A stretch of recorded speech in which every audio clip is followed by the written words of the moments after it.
Hmm.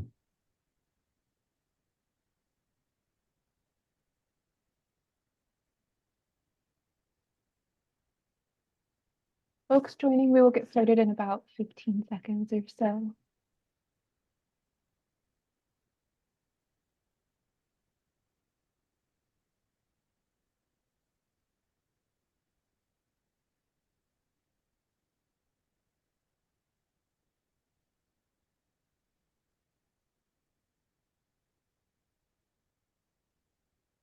Everyone, thank you so much for joining us today.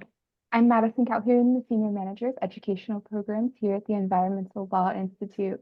We're so excited for today's program, Takeaways from COP28, a Fireside Chat with Susan Biniaz. We have a wonderful discussion in store for you today. Before we get started, though, I do want to start with a couple of quick housekeeping remarks for you. So today's program will be recorded and posted on the event webpage for ELI members to view later. So if you're an ELI member and you're unable to attend the entire discussion today, you're welcome to watch the recording, which will be available within a couple of business days of the event. If you'd like to become an ELI member, you can find out more information at eli.org/associates-program. Additionally, we only have an hour for today's program, but we will try to save time for audience questions at the end. So please submit any questions that you have using Zoom's Q&A function. The chat will also be open, and we welcome you to use it to post any observations or comments throughout the program. If you have a question that you wish our speakers to address, though, please put it in the Q&A box and not the chat. I want to thank both Susan Biniaz and Scott Bolton for joining us today. And I will now introduce our moderator, Scott, and then hand things over to him. Scott Bolton is President Emeritus and International Envoy here at ELI. From September 2015 to December 2021, Scott served as ELI's 5th president. Before his time with ELI, Scott was a principal at the environmental law firm Beveridge and Diamond and served as general counsel at the U.S. Environmental Protection Agency and in a number of other high-ranking government leadership positions. Scott, I'll hand things over to you. Thank you all. Thank you so much, Madison, and greetings all.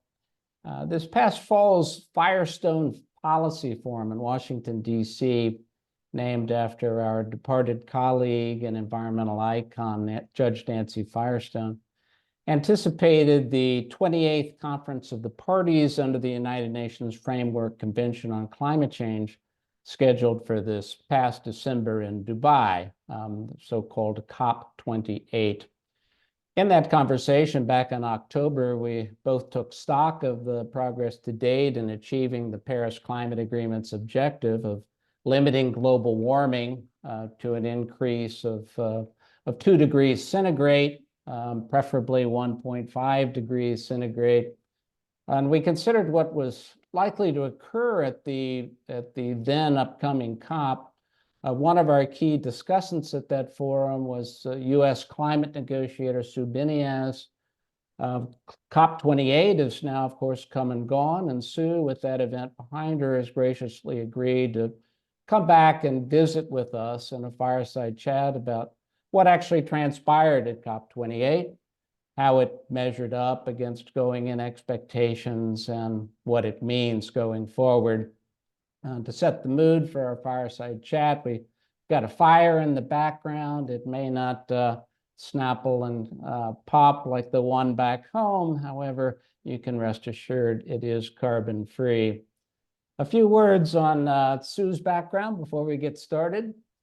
Sue has, for the past several years, been the right hand of Special Envoy for Climate John Kerry, and has for more than 25 years served as the lead climate lawyer for the United States. And in that capacity, she's played a central role in all major international climate negotiations, including the Paris Agreement in 2015.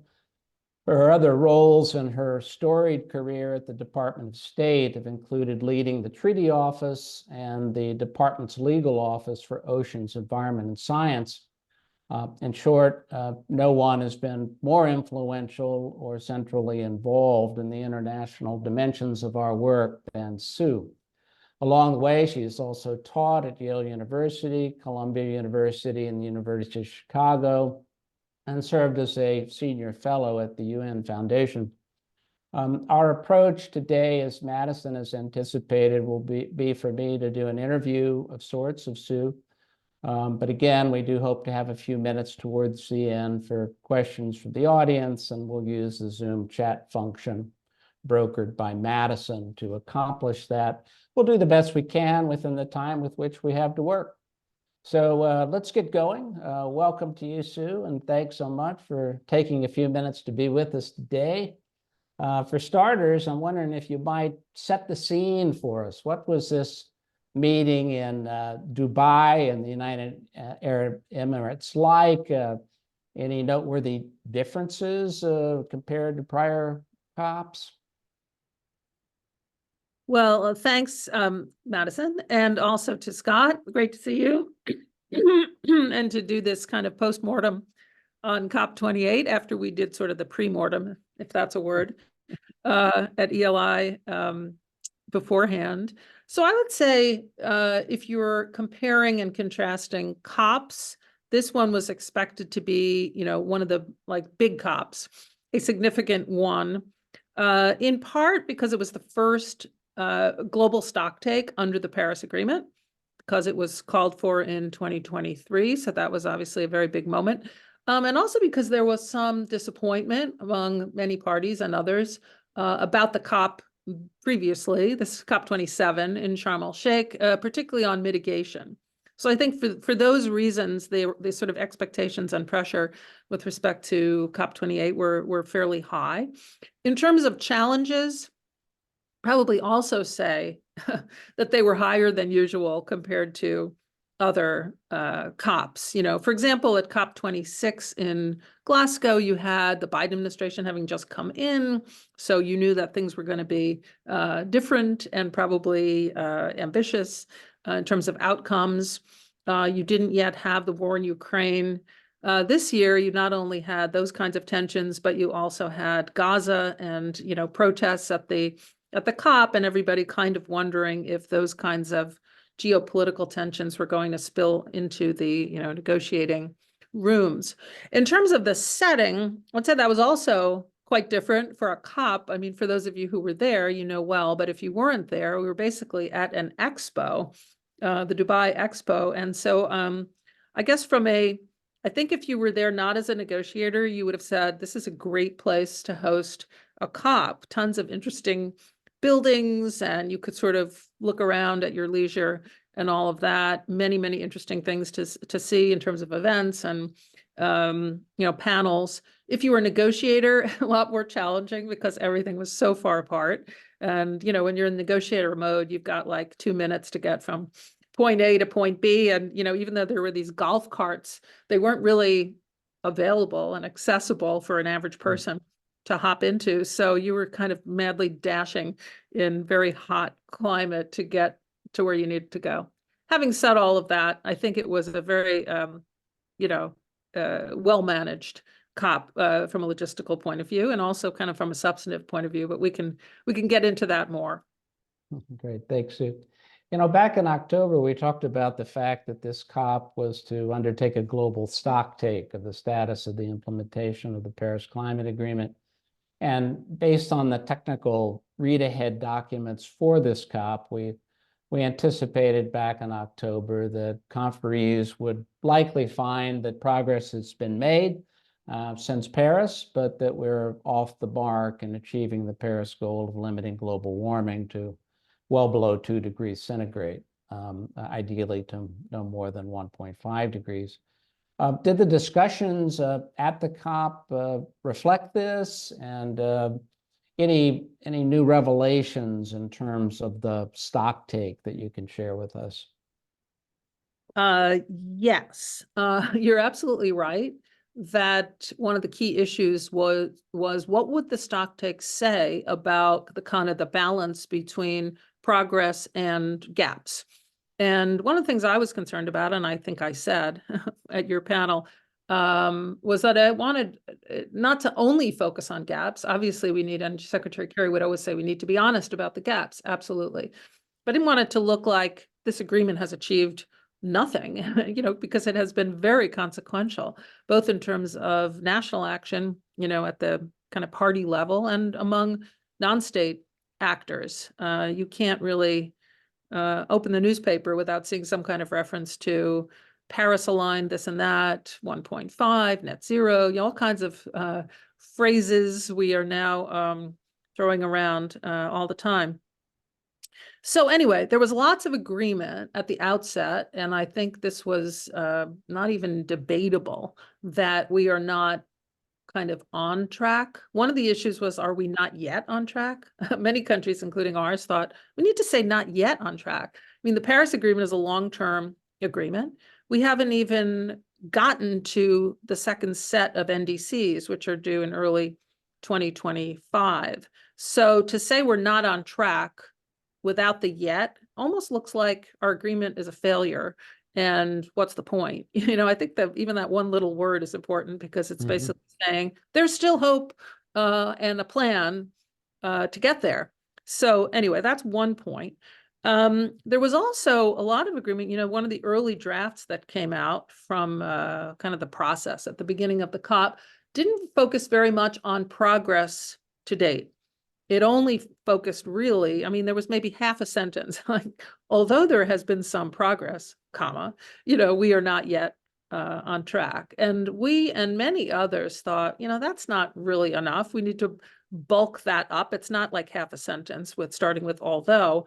There should be much more of a kind of explication of the ways in which, not only on mitigation, but on adaptation, on finance, et cetera, how things have actually moved as a result of the Paris Agreement. And I think the balance is much better in the final decision than it was at the beginning. Also, just to say that the stock take applied to all elements or all kind of pillars of the Paris Agreement, not just mitigation. There was a tendency among many countries, probably including ours, to focus quite a bit on the temperature goal. But we made a conscious effort, knowing how important these other elements are to everybody else and to us, that we be even-handed about, both optically in terms of, page numbers, but also just in terms of, substance, to make sure to do a kind of balanced approach to all of the pillars. So hope that gives you a kind of overall sense, but we can talk in more detail about specific sections. Sure. The on the temperature goal, I thought it was interesting that the new projections that were carried into this COP were showing that we actually had moved some distance towards the goal. I mean, not to the satisfaction of anyone, I'm sure, but we actually shaved as much as a half degree off our likely future in terms of warming since the last projection is done. So on that, what do you think? Should we take heart from that progress? I think yes. These analyses kind of they range in terms of what their conclusions are. They also look at different things. So sometimes people will say like, well, wait a minute. 1 minute I'm reading we're at 1.8. The next minute I'm reading we're at 2 point something.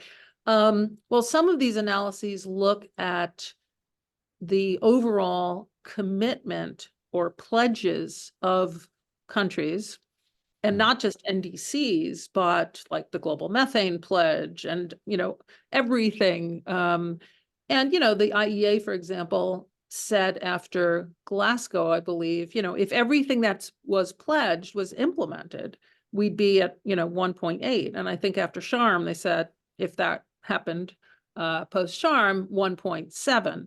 Other analyses look at, well, yeah, but with the policies in place right now, not the pledges, it's closer to over 2 degrees. So one thing just to bear in mind is like, what are you looking at exactly? And of course, if you only look at the NDC syntheses, then it looks even worse because many countries are taking action or have committed to take action that they have not necessarily reflected in their Paris NDCs.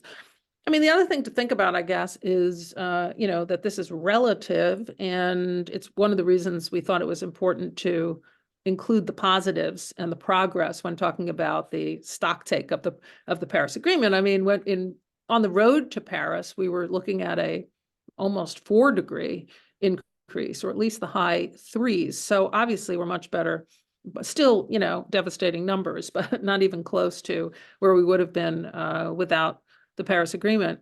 You know, and hopefully, I think this is a very strong outcome, which we can talk about in terms of mitigation. But you know, hopefully, it'll inject some kind of a jolt into the system nationally and globally.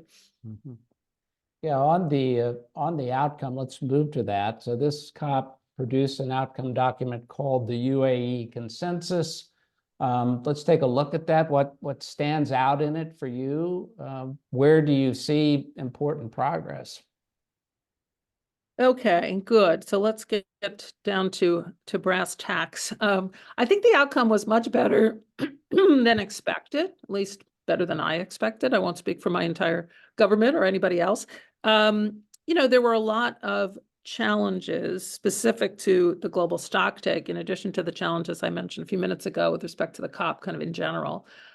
This issue was quite behind schedule, I would say. You know, when you and I last met at your panel, you know, there had been kind of a technical report prepared, but it wasn't actually in the form of a decision that the parties could work from. And we essentially headed to the COP without a piece of paper to negotiate from. And everybody was wondering, you know, how in the world is this going to get done? I mean, it's not going to be a 2-page outcome. It's going to be a hefty outcome. And who exactly is preparing that? When? So there was a lot of, you know, concern about that, about being behind schedule.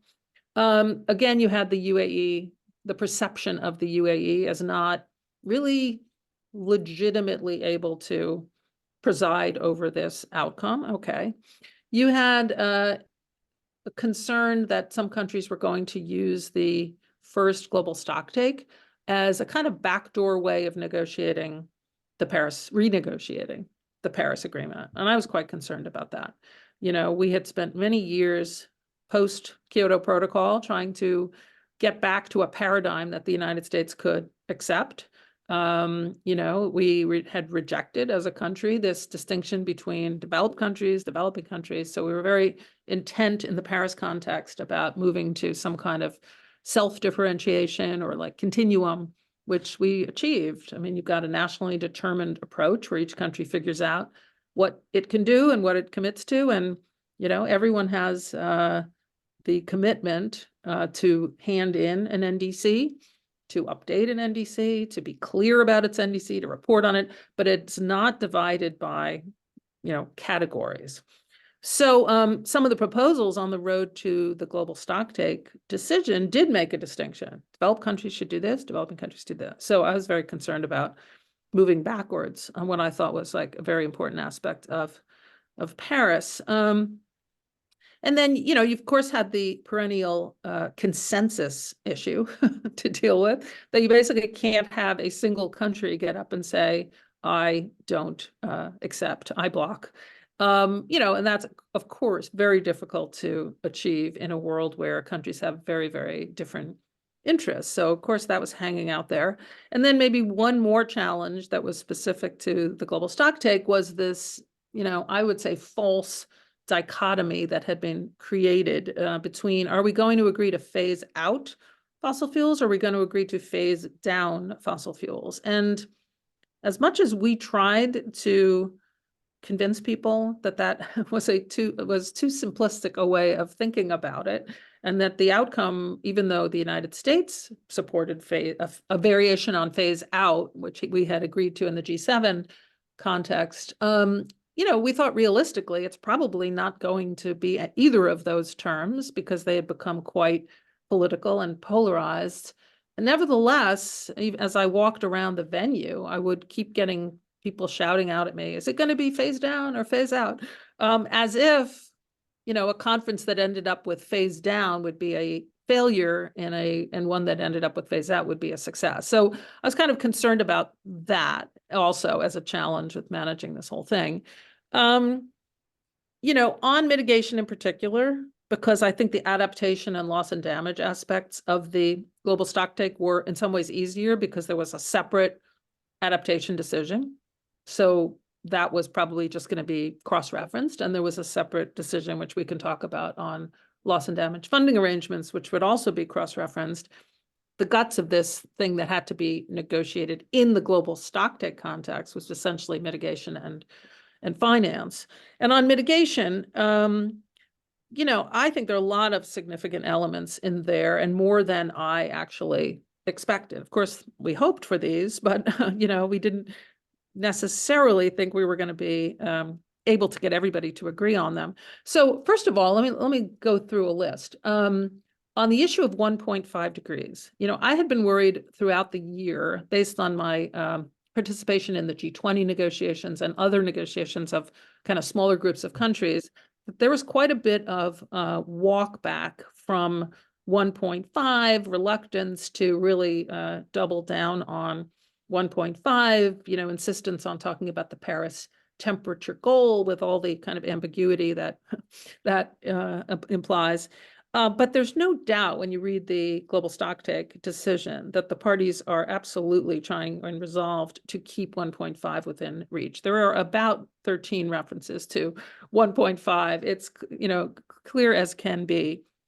There's also reference of kind of a adoption of the IPCC numbers that relate to 1.5 and keeping it alive, specifically a 43% global reduction by 2030 and a 60% reduction by 2035. And it wasn't at all clear that we were going to get countries to, you know, adopt those, even though they had essentially agreed on that within the IPCC context. On the issue of peaking no later than 2025, it was also not clear we were going to get a reference to that. We did have language agreed in the G20 context, but it wasn't even clear that all members of the G20 were enthusiastic about repeating that, but ultimately that is in there. On NDCs, I would say very significant outcome. The kind of the history or the short history of that NDC issue is that in 2015, when we finished the Paris Agreement, there was like no willingness to agree on kind of common features of NDCs. It was really like nationally determined, and that's it. We're not going to talk about what all NDCs, even the time frame for NDCs. You know, you ended up after Paris with many countries taking on 2025 targets and many taking on 2030 targets. So it was really just very, very at the end of the spectrum on nationally determined. You know, in Glasgow, you had a form of advance in the sense that you encouraged parties to get on the same time frame, and that you would be doing, you know, 2030, then 2035. No, none more of these like 10-year gaps between targets. So that was positive. In the G20, we had made some advance over this past year by getting at least the G20 to talk about how targets should be, or NDCs should be, economy-wide and include all greenhouse gases. So that was like very significant, but we didn't get everybody to agree that that should apply to the next round of NDCs. Rather, it talked about upcoming cycles, paren S. You know, it leaned in the direction of soon, but not necessarily right away. In Sunnylands with China, bilaterally, both countries agreed that this next round, in other words, the round that's due in early 2025, should be economy-wide, all greenhouse gas. And so that, you know, time-wise, that was another advance. So you might say, well, you would have been lucky to get the whole world to agree that this very next round should, you know, go in that direction. But not only does the global stocktake outcome say, parties, hey, you're encouraged to do your next NDC such that it is economy-wide and all GHGs, but it should be aligned with 1.5 degrees. It's kind of stunning, right? Because on the one hand, we didn't, before this COP, even have agreement that 1.5, you know, is the temperature goal of the Paris Agreement, because it kind of isn't. It's more like well below 2, pursuing efforts to 1.5. And yet we now have, you know, this pretty strong statement encouraging parties to align their next set of NDCs with 1.5 degrees. So I think that's very significant. And then, of course, you know, what everybody focused on was this section of the global stocktake on, you know, how do you get to 1.5? What are the elements of that? What are the global efforts that we can agree on that everybody should be contributing to? And the section on the energy transition is the one that includes the famous language on fossil fuels. But before it gets to that, it talks about tripling renewable energy by 2030, doubling energy efficiency by 2030. Those were originally, EU proposals that were quickly adopted by others. And then on fossil fuels, where we ended up, and I'll just read it, was transitioning away from fossil fuels in energy systems in a just, orderly, and equitable manner, accelerating action in this critical decade so as to achieve net zero by 2050 in keeping with the science. So that has become a bit iconic post COP28 because so much attention was paid to it. And it's the first time, which you might say this is crazy, but it's the first time that this body, even though it's the climate change forum, actually talked about fossil fuels and doing something about them. The section on 1.5 didn't just talk about the energy transition. It also talked about importance of ending deforestation and also about non-CO2 gases, which we've paid a lot of attention to with respect to like the global methane pledge and putting a lot of money into methane and other non-CO2 gases, which are responsible for about half of warming. So so I think that whole section, paragraph 28, if you were only going to look at one paragraph, you'd probably want to look at that and the NDC paragraph. So a lot of positive surprises, it sounds like it. Any disappointments for the United States or for you personally? Yes. I think mostly I was pleased, so I will caveat before saying what the disappointment was. I mean, I would say I was quite pleased and relieved that the outcome was as strong as it was and that it was balanced in the different ways that I had, worried about in terms of positives, negatives, topics, where we are, where we need to be. I think all of that is, I think well done and a tribute to the people who came up with the first draft. There were two co-chairs who did a very good job of coming up with that first draft that, believe it or not, everybody in the world agreed that they could work off of, which is a bit of a miracle in our world. I think the coal language was a bit of a disappointment. Now, the coal language takes, which is like moving away, phasing down unabated coal power, is a phrase that was like the last minute debate in Glasgow at COP26. For those of you who were there, that was like the one issue on the plenary floor that had to be kind of fixed up before everybody would go along with it. We had tried to go beyond that kind of phrasing and talk about no new permitting of coal-fired power plants, but that was not acceptable to several countries. So the coal language is, not as strong as it could be. It's a bit stronger than Glasgow, because in Glasgow, if you go back and look at that, it's kind of part of a very long, convoluted sentence that wasn't really a commitment to contribute to this effort. It was more of a kind of a descriptor, I would say, and included other things in it. You didn't like read that sentence and say, oh my God, the world is committed to phasing out unabated coal power. Here, it's like it's the same language, but the context is, I would say, stronger. Yeah, this idea of unabated emissions, I think from Glasgow kind of applied more broadly beyond coal to fossil fuels more generally. And what do you make of the distinction here between transition language relative to oil and gas that really isn't caveated that way, and this phrase that carries forward in the coal context? Is that an important distinction? And do you think that we'll see in future COPs further bounds put around this idea of unabated coal power so that it doesn't risk overstating the potential of technologies like carbon capture and storage for coal?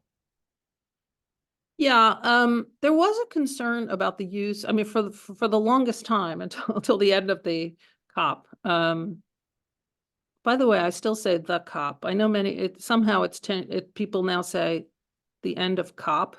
I'm going to stick to the end of the COP being old.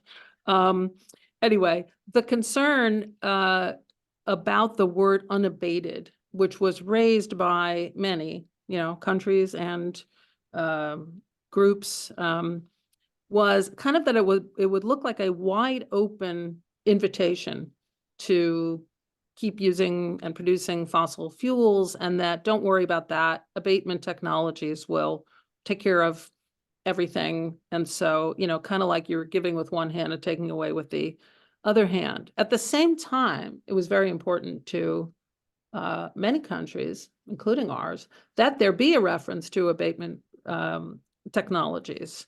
And, but sometimes, the problem-solving device in our world is like to kind of separate things out. So if you look at that same paragraph that I talked about, paragraph 28 of the global stocktake outcome, we have in subparagraph D is the language about transitioning away from fossil fuels. And then if you go to E, though, there's a reference there to accelerating zero and low emission technologies, including, and then there's kind of a list, but within the list is abatement and removal technologies, such as carbon capture, storage, utilization, particularly in hard to abate sectors. So that was really important. It doesn't say, exclusively in hard to abate sectors, but it leans in the direction of hard to abate sectors. So the combination of taking the abatement issue, moving it into a different place, and kind of cabining it into hard to abate sectors, more or less, or at least leaning in that direction, allowed everybody to kind of see what they wanted to see or get what they needed. Mm-hmm. Yeah, one of my vantage points on the climate issues through my role as a steering committee member for the Climate Crisis Commission of the International Union for the Conservation of Nature, or IUCN. And folks who are familiar with IUCN and its diverse constituencies will understand that the conversations leading up to the COP reflected both the diversity of views and some pretty serious concerns. And one of the points of controversy about this COP is one that you alluded to before, and that is the fact that the host country, UAE, is itself a major oil producing state. So I guess my question is, what do you think this question of UAE's possible conflict of interest meant here? Did it hurt or possibly help the outcome? And more to the point, do you think that we saw further movement on fossil fuels in part because of the host country's desire not to look compromised on this? It's a great question. You probably are aware that Secretary Kerry was quite supportive of the UAE as president. Obviously, we can't pick the host country. That's up to the region in question. And, that was the Asia region's choice. But in terms of the president himself, who, as you know, is also the president of ADNOC, the Abu Dhabi, national oil company. Secretary Kerry was pretty positive and supportive and saying, he's very talented and strong and probably, could be in a position, even though it's somewhat counterintuitive, of pushing for some kind of strong outcome on fossil fuels, and also getting the companies to commit to do more, quite apart from what the countries would commit to. We caveated that with, of course, whatever the expression is, the proof will be in the pudding, or however that pudding expression goes. So we'll see. We're not giving a free pass to however this COP comes out. And I think they were very motivated. I mean, now in retrospect, seeing that it came out very kind of positively and strong, and also that there were a series of private sector commitments from oil companies, particularly on oil and gas methane, that happened the first week that the UAE was responsible for gathering. I think they did have a huge incentive to deliver. It was a big deal for the UAE to take on this role, and I think the reaction would have been quite negative if they had not been able to deliver. So and you can ask yourself, would a small island have been able to deliver this COP outcome? I don't know. It's a legitimate, honest question. So in any event, I mean, the same issue is, of course, coming up with respect to COP29, and we could talk about that also. We've got another oil producing state as a COP president. So, yeah. Can you unpack for us a bit what's contemplated by the phrase "a just, orderly, and equitable manner" when it's used in relation to the transition away from fossil fuels? What's that about, and how do we think about that? Yeah. Oh, sorry, I've got some background noise here.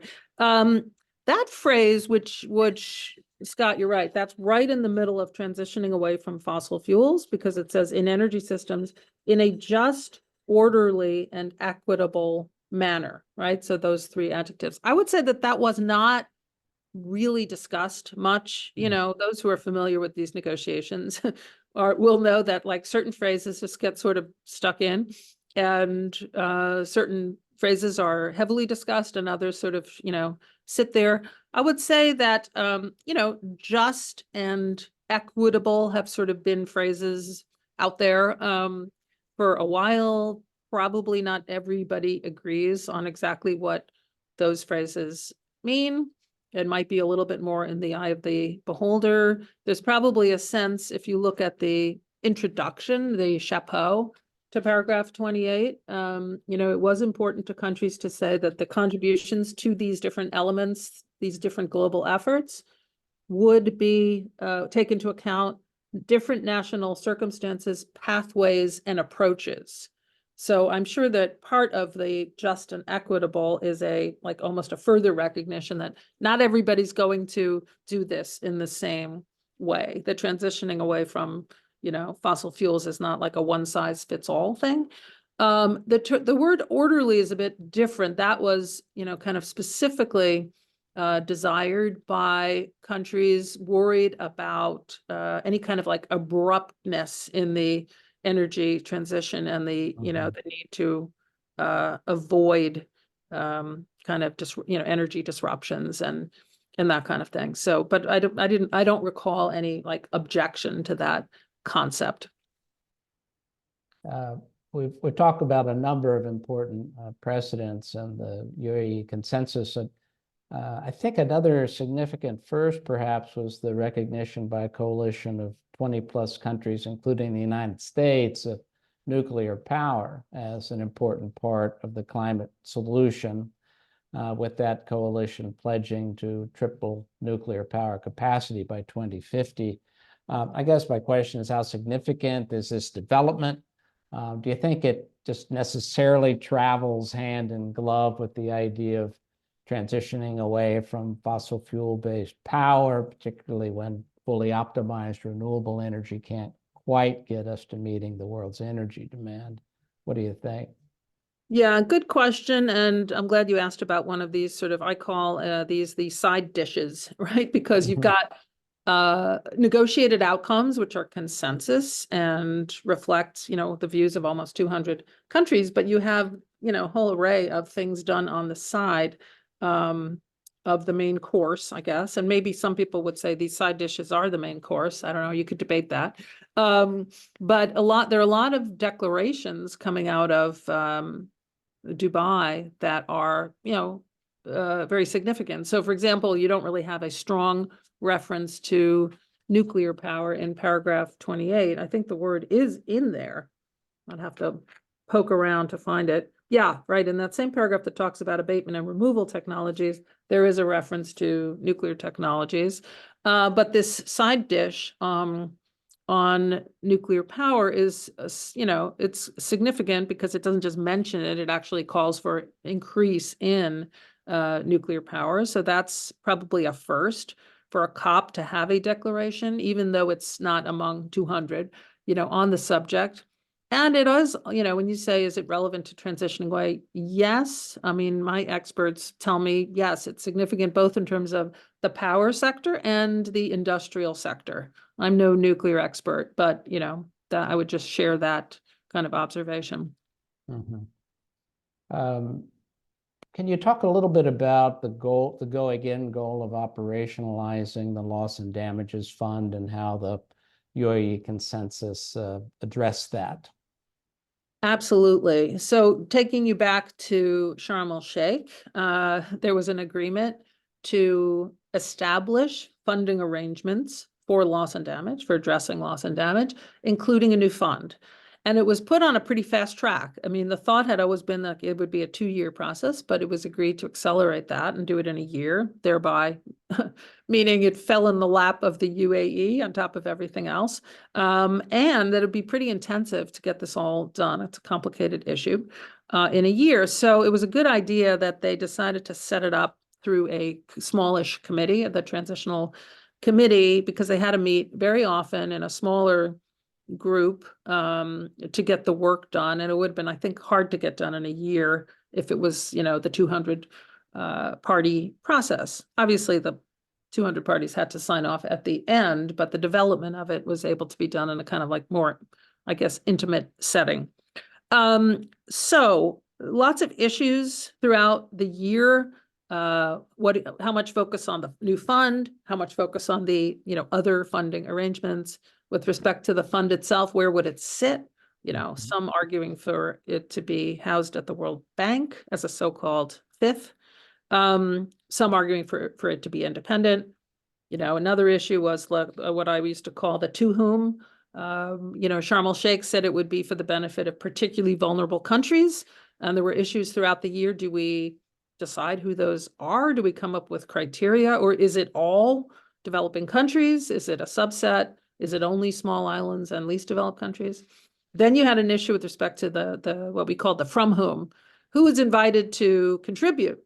It was kind of widely agreed pretty early on that we should have a broad donor base in the sense of inviting the private sector, philanthropy, basically trying to get as many possible donors as possible. But then the issue of like, well, which parties do you encourage or invite? Is it the traditional donor base of developed countries, or does it go beyond that? So all of those were issues, and also the scope. What are the priority gaps in the world that this fund should focus on so that you don't have, duplication of effort and inefficiency and all of that? And it was agreed fairly early on that like slow onset events like sea level rise were a definite gap, but then, others found that there other gaps should be addressed as well. So the what, the to whom, the for whom, the where, all of those were issues throughout the year, but this transitional committee was able to reach agreement on them. And in addition, to repeat what was important to us, that this is not about liability and compensation. And so the thing was actually kind of ripe for adoption early on at the COP. And, somebody had the bright idea of like, why don't we get things off to a good start by adopting a substantive decision on day one, which I think is unprecedented. And so that happened. In addition, the question was, should we also call for pledges to go along with the adoption of the decision, either to funding arrangements generally or the fund in particular? There is a World Bank requirement that a new fund like that have a $200 million kind of minimum to get started. So that was kind of the goal, like getting enough countries to pledge. Of course, the UAE, and we also had an objective of getting a non-traditional donor to make a pledge as part of our a broader effort to get beyond the traditional donor base, particularly on loss and damage, where there is no traditional donor base. So it was, very pleasing that Germany and the UAE kind of overnight reached agreement to match each other's pledges of $100 million each, which right off the bat met the $200 million requirement. And I would say like everything else was sort of extra. So in the course of that day and a little bit later, over $700 million was pledged, to the fund, plus other funding arrangements. So that, I think that was also significant and got things off, created really good momentum, in addition to being good on the merits. Yeah, I can see that there. I think maybe on the slightly less positive side, there was a a hope that this COP would offer a breakthrough on carbon markets and trading mechanisms under Article 6 of the Paris Agreement. This did not happen. Thoughts on what went down on this issue and where we go from here? Will this be an important agenda item for COP29 later this year in Azerbaijan? Yeah, I'm glad you asked about that. It was quite confused, and it was covered in a confused manner, I would say, by the media, because it's, you know, it's complicated. There are two different pieces to, or there are three, but two relevant pieces to Article 6 that are, you know, quite different. One of them is 6.2, and that's the Paris version of emissions trading. Okay, but it's like quite different from you know, the Kyoto Protocol, where you had, you know, assigned amounts, top down, every ton equal to ton, you know, is very highly regulated. This is a bottom up nationally determined agreement. So Article 6.2, which is about, you know, parties may decide that they want to engage in transfers of, you know, mitigation outcomes, as they call it.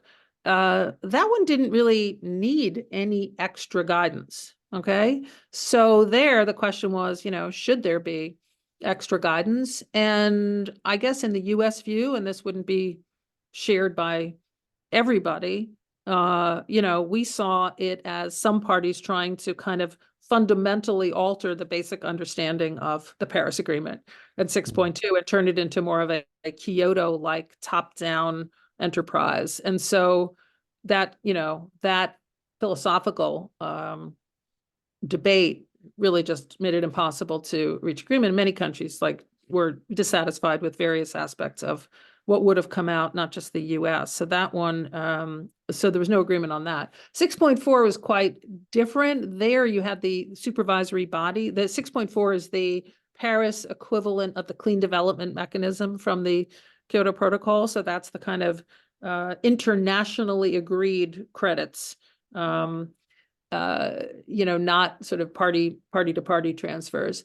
And there you had guidance being proposed by the body, the supervisory body of this new, you know, CDM equivalent mechanism being offered for approval by the parties to the Paris Agreement, but not everybody agreed on what had been proposed, particularly on carbon dioxide removals, including, you know, through forestation and also through, you know, let's say direct air capture. So that one you kind of do need to come up again, the 6.4, because you need that new CDM to be able to function, and you want that guidance approved. The 6.2 is not necessary, actually, in terms of, because 6.2 is almost like self-executing, as we would say. Parties are free to engage in those transfers, subject to guidance that might be agreed. But if there is no guidance on particular things, you know, they're free to transfer. So that, you know, I guess that would be my kind of quick summary of where that stood. Okay, great. Thank you, Sue. Let's kick it over to Madison to see if we can pick up a couple of questions from the chat room. Madison, are you there? And can you give us one or two? Yeah, absolutely. Let me pull up a good one here. So, one person in our audience was asking about private actors. So they said COP28 had a very large private sector presence in numerous side events focused on driving private sector engagement and networking. Do you find the presence of the private sector to be helpful or a distraction or just neutral to government negotiations? I would say it's irrelevant to, not to sound like, I don't mean that in any harsh sense. I just mean that, you know, when you're negotiating, you're barely aware of the presence of 70,000 other people at the COP, because you're just so focused on, you know, getting from meeting to meeting and all of that. So it's certainly not a distraction. And I don't think it has much substantive influence. You know, I kept hearing about, oh, there are so many representatives from like oil companies, that's going to affect the COP. It doesn't really penetrate, you know, no matter what kind of private sector is out there. I feel like it's kind of a parallel universe to the negotiators. However, on substance of moving towards 1.5 and enhancing resilience and adaptation, all of that, of course, it's very important because we need the private sector to be kind of on side and doing the practical implementation of a lot of things that are, agreed by the COP. So yeah, so doesn't hurt the negotiations, but is extremely important. And it's kind of good that they are coming to the COP. It's I think of it as a good one-stop shopping opportunity to not only take on commitments, which many of the private sector entities did with respect to either financing or mitigation or adaptation, but also, kind of it takes on a bit of a trade show atmosphere as well, where they can, showcase innovation and improvements in technology, and, share those with everybody else. So, yeah. Madison, if I might just observe that one of the continuing concerns that has been expressed about the UNFCCC process is the increasingly unenforceable nature of these climate accords.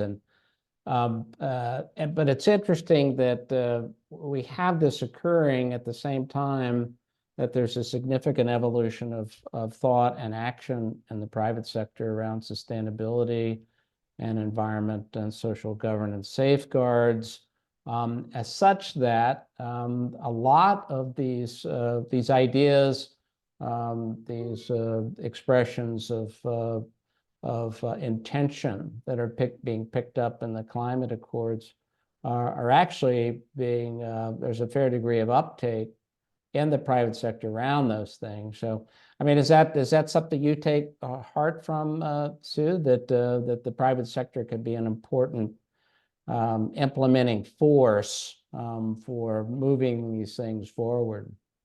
Absolutely. And a lot of the US efforts over the last couple of years have been specifically directed at the private sector. For example, the First Movers Coalition is all about getting the private sector to commit to be, the first ones to take up X, Y, or Z, technology.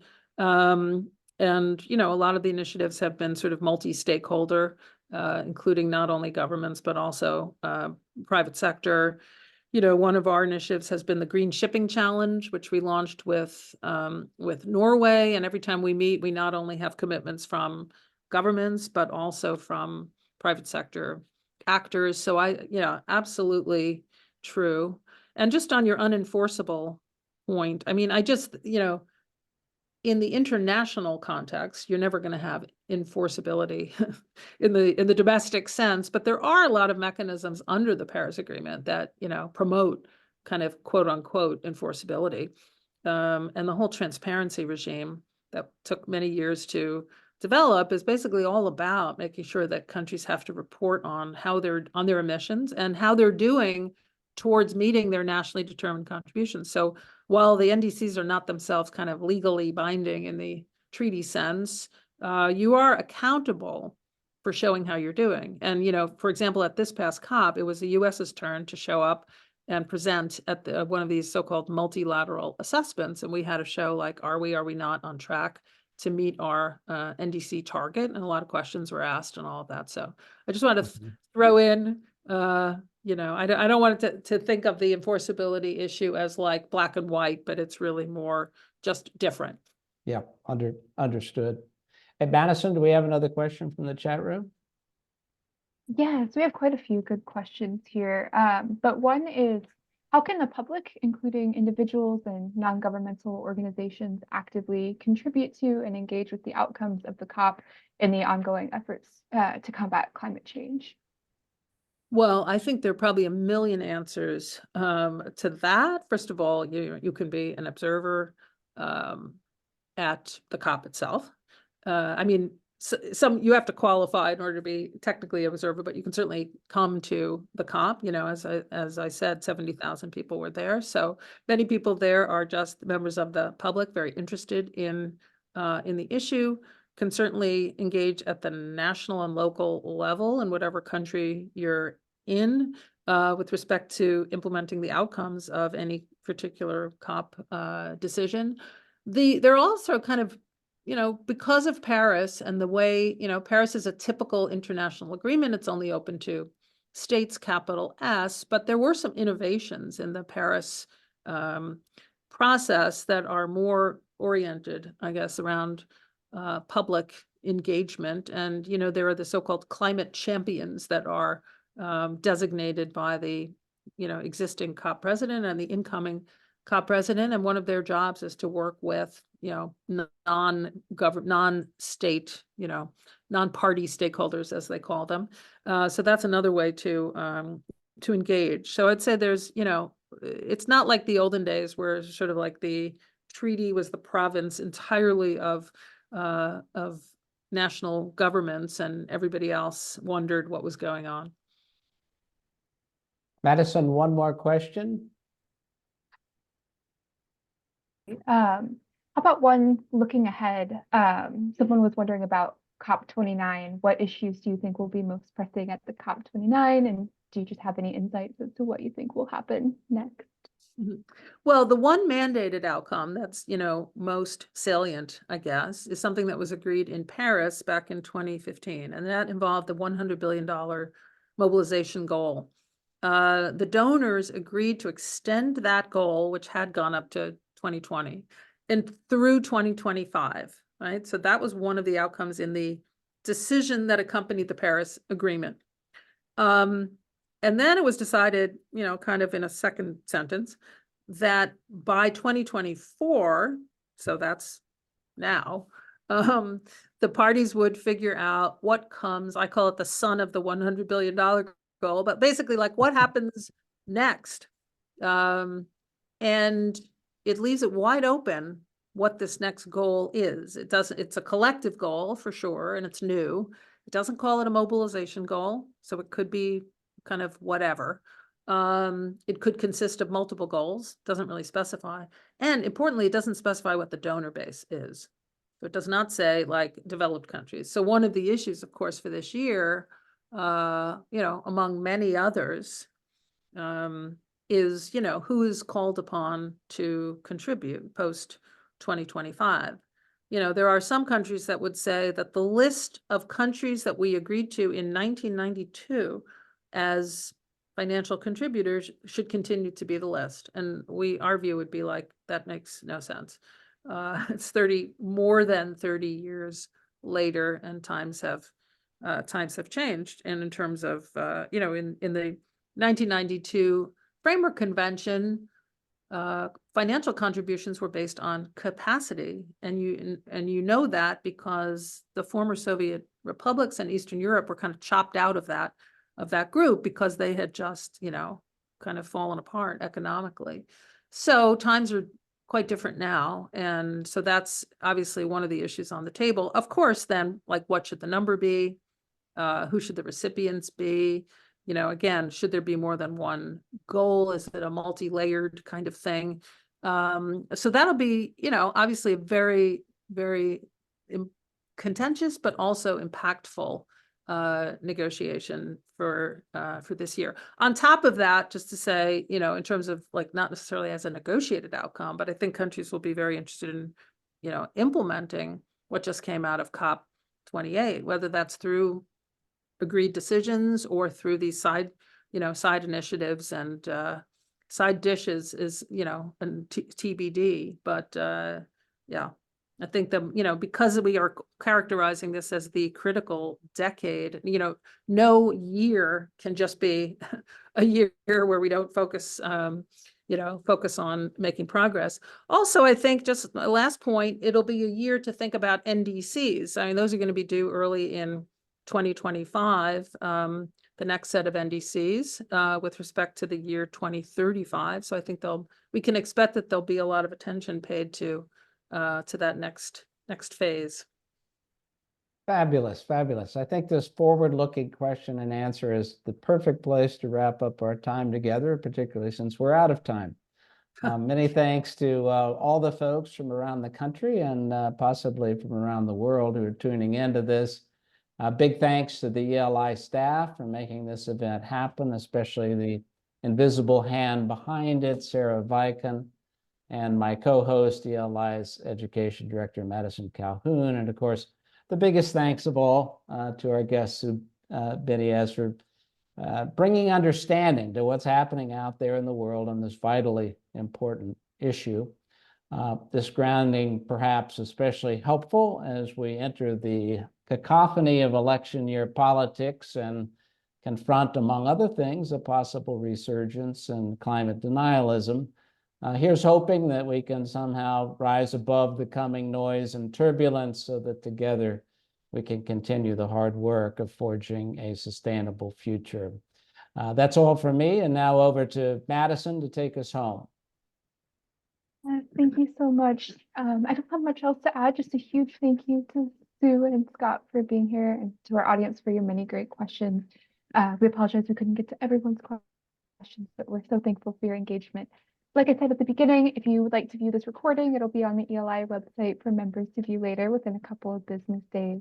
With that, I will close this out. I hope you all have a wonderful day, and thank you for joining us this afternoon. Thanks again, Sue. Thanks. Bye. Thank you. Goodbye.